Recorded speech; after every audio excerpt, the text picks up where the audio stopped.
Alright, so my other video, my video going over the Starbucks incident, is actually getting some attention and stuff.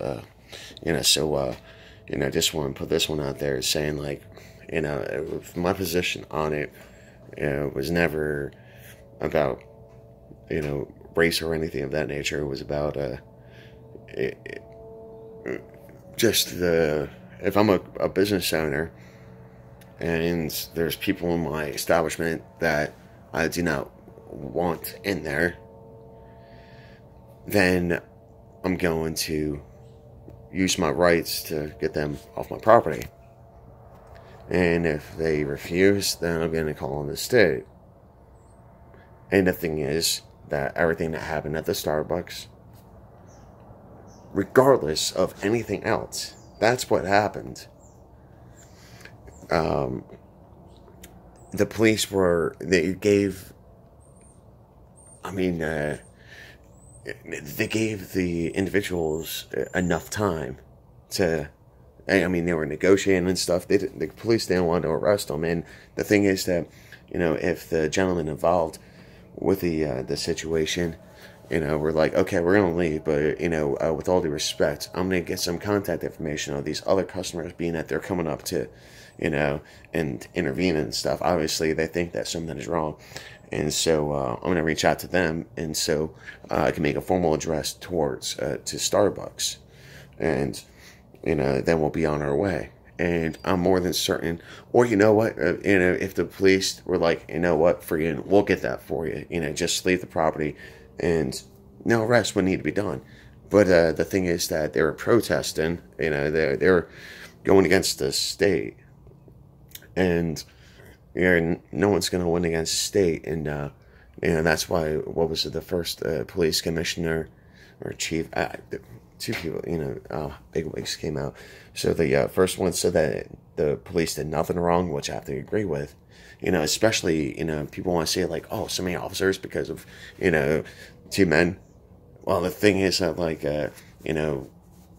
we, as an infantryman, we always want to, use a force multiplier. We want to have, as many hands on the object, on the situation. One-on-one, no. We don't go one-on-one unless we have to. Usually it's 3-on-1. Those are better odds. And that's why the police call them for backup, especially because who knew what the rest of the Starbucks customers were going to do. So with all that being said, basically there's been a huge systemic issues with this entire situation. The field, what happened in the field, I saw the video and stuff. The thing is that the police, the original video, and I've seen some other things and stuff, and it's like, I don't see what the big issue is, and I don't see why everyone is making such a big hubbub about this, because you know what?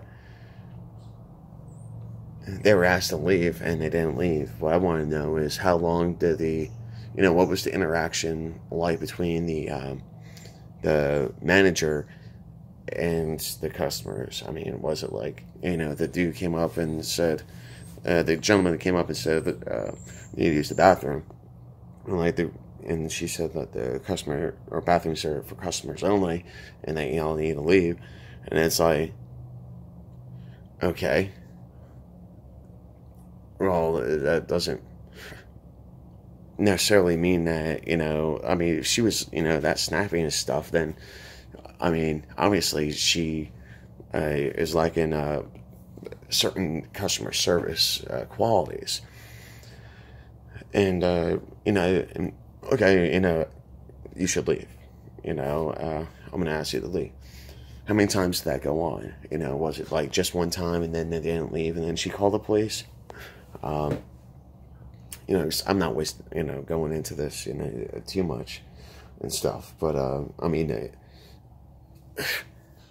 like what it comes down to is that, if Starbucks is willing to allow people just to come in there and not buy anything, then that's on them.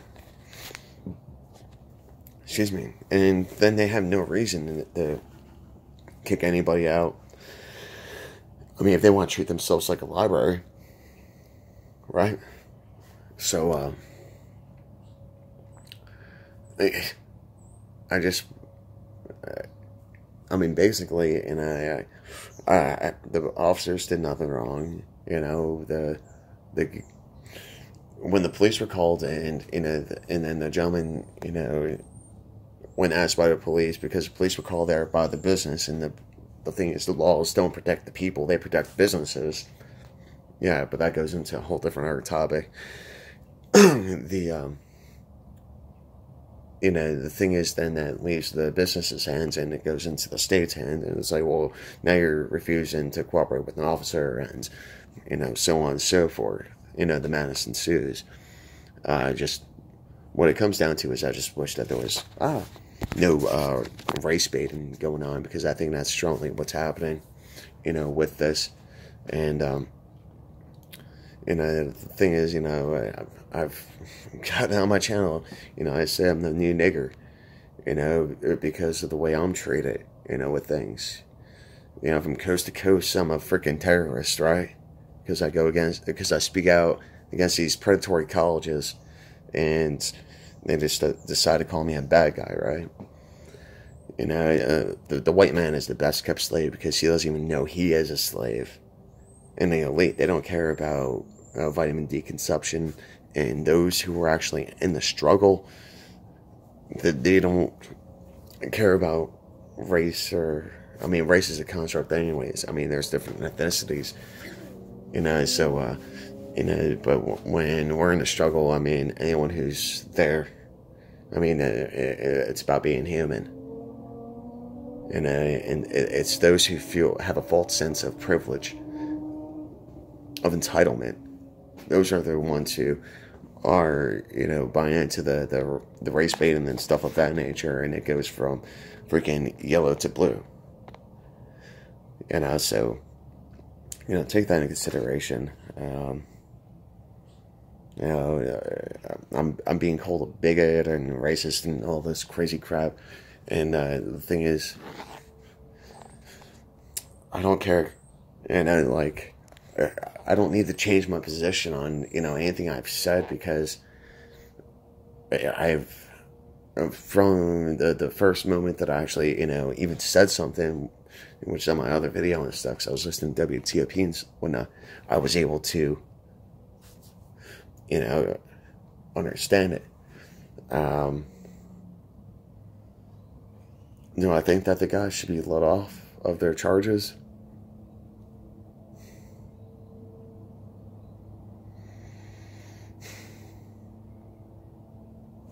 That's not in my hands.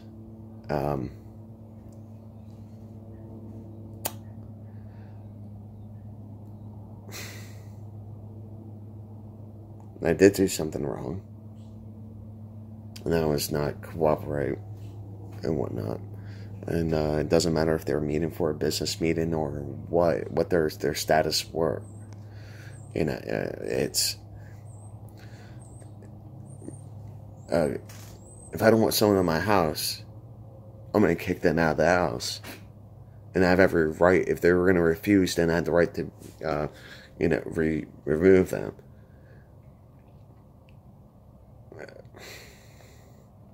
That's just basically what it comes down to, and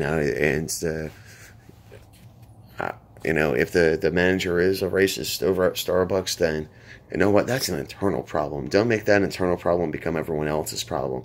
And that's basically what's happened. And there's so many other things that are going on in this world that you all need to really pay attention to. All this war stuff. I'm already seeing where Trump is starting to spend his money, or spend that money for the defense budget, that $700 billion, and then it comes into kinetic energy weapons.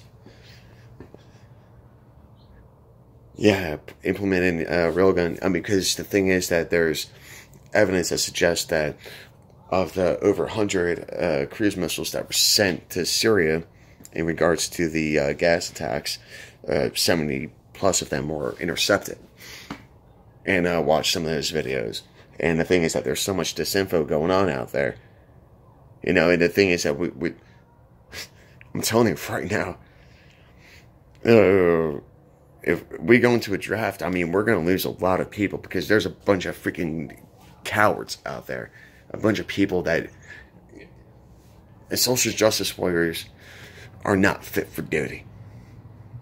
And we'll get our asses whooped because we're freaking worried about freaking Starbucks.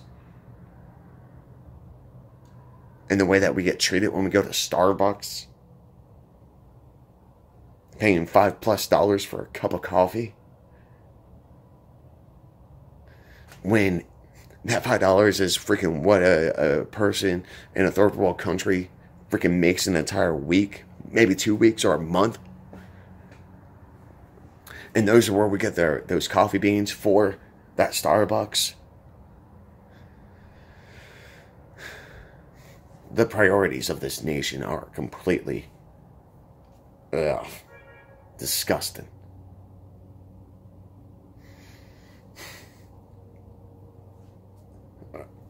Start focusing on some other things. How about freaking the up-and-coming economic situation? Oh, damn.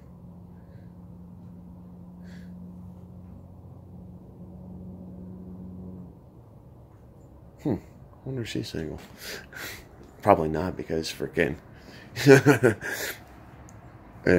most single people freaking can't afford to live in my apartments because of that's the times we live in. So you see, that's what I'm saying. You know, I mean, the gas is going up, and it's gonna keep on going up, and before the end of the year, it will be about $3 per gallon.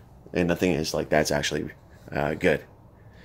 The reason why it's going up is bad because it should have been at $3 long ago. But the thing is that they're just trying to fill in the gaps for certain monies and stuff of that nature. But you know, you look at Iran, you know, trying to get away from the petrodollar, and China, Russia. I mean, and they got North Korea saying that they no longer need to you know, practice their nuclear technologies and whatnot.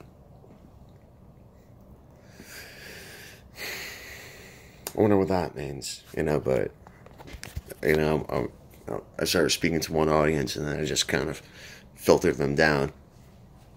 I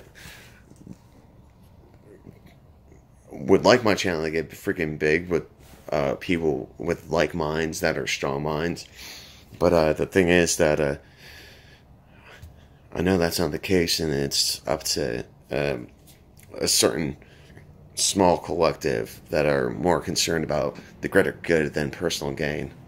Those are who I'm talking to.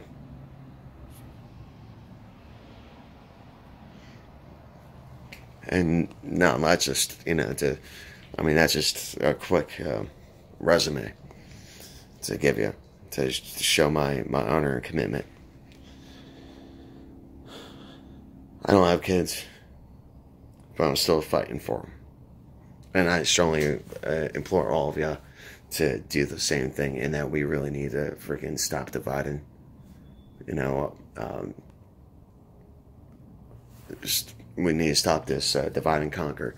And that's what this Starbucks situation is. It's a pure demonstration of divide and conquer.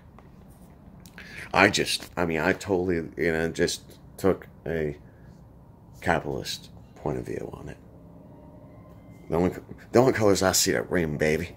That green, ka-chinga, ching, ching.